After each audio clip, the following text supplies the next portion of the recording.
In today's golden age of television, Hollywood's best and brightest have their pick of compelling projects across a medium where story and character are king. It was shocking.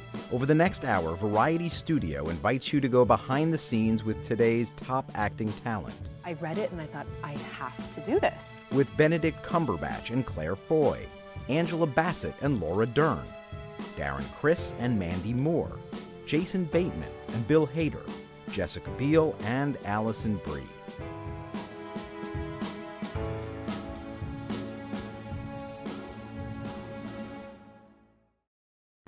Welcome to Variety Studio Actors on Actors. I'm Andrew Wallenstein. In this episode, we'll showcase some of the most exciting television performances of the year. First up, Benedict Cumberbatch and Claire Foy tap into their British roots to play the reluctant offspring of wealthy families and explore universal questions of power and identity.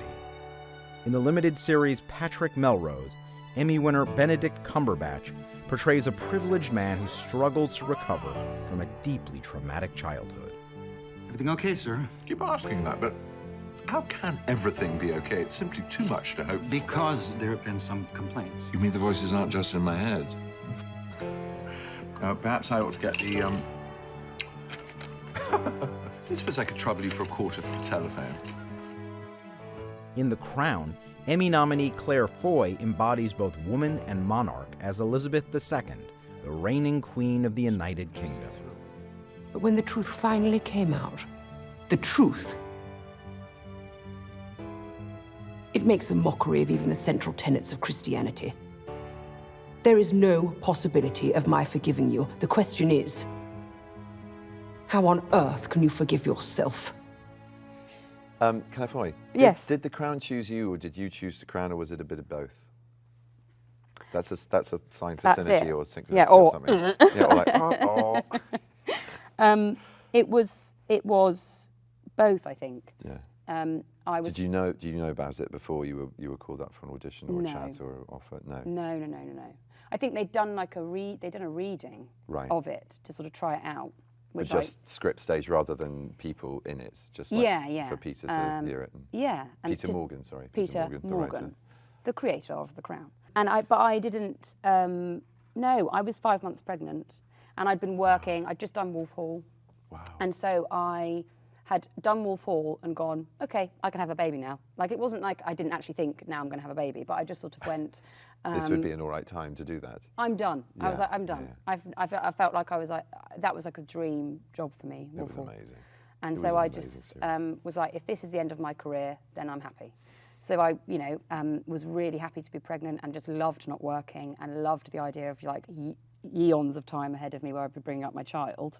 And then you get the invitation to go and meet Stephen Daldry, who I just think is extraordinary. And so then I went in with that sort of impression of going, one, I mean, this is ridiculous, I'm in a room with these people, but Yeah. two, in what world are they going to give a pregnant woman the role of the Queen of England? How pregnant were you? 5 months, did you 5 say? months, yeah. 5, gosh. So okay. my nose had started to spread and I was like quite sweaty a lot of the time.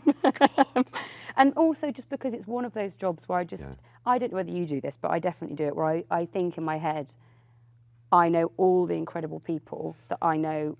Always. Yeah. Do you feel a sense of guilt about, like, are you sure you've got this right? I mean, there's literally 5 people I know who would cut off their right hand to do, and who would be much better, in my opinion, all the time.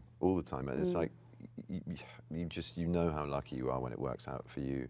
And that's another key motivator for me, is just to sort of prove people's trust or faith or whatever you want to call it in me, or idiot trust or faith, and just go, okay, right, well, they've made this choice I've really, really got to fulfill, I guess. But it was different, wasn't it, with Patrick with Patrick Melrose, because you Melrose. were at the very, very, very beginning of it, weren't you, Benedict? Could you please inform us of what I that was was? California. I was at the beginning of it because, I mean, the books have been out for a while. So the first one was written. It's an adaptation, as you know, of 5 novels, and the first was written in 2001. I think the last in 2011, maybe even later. And so, I'd read these books, come to them quite late by word of mouth, and just immediately was like, this is extraordinary material. I mean, it's some of the most beautiful, stunning prose of the 21st century, in the vein of, even in War and Woodhouse, it's got that incredible ease about it and wit, and it contains multitudes. In a line, you get the whole picture of a character, in a page, a world, and in a book, the entire story, and it just holds you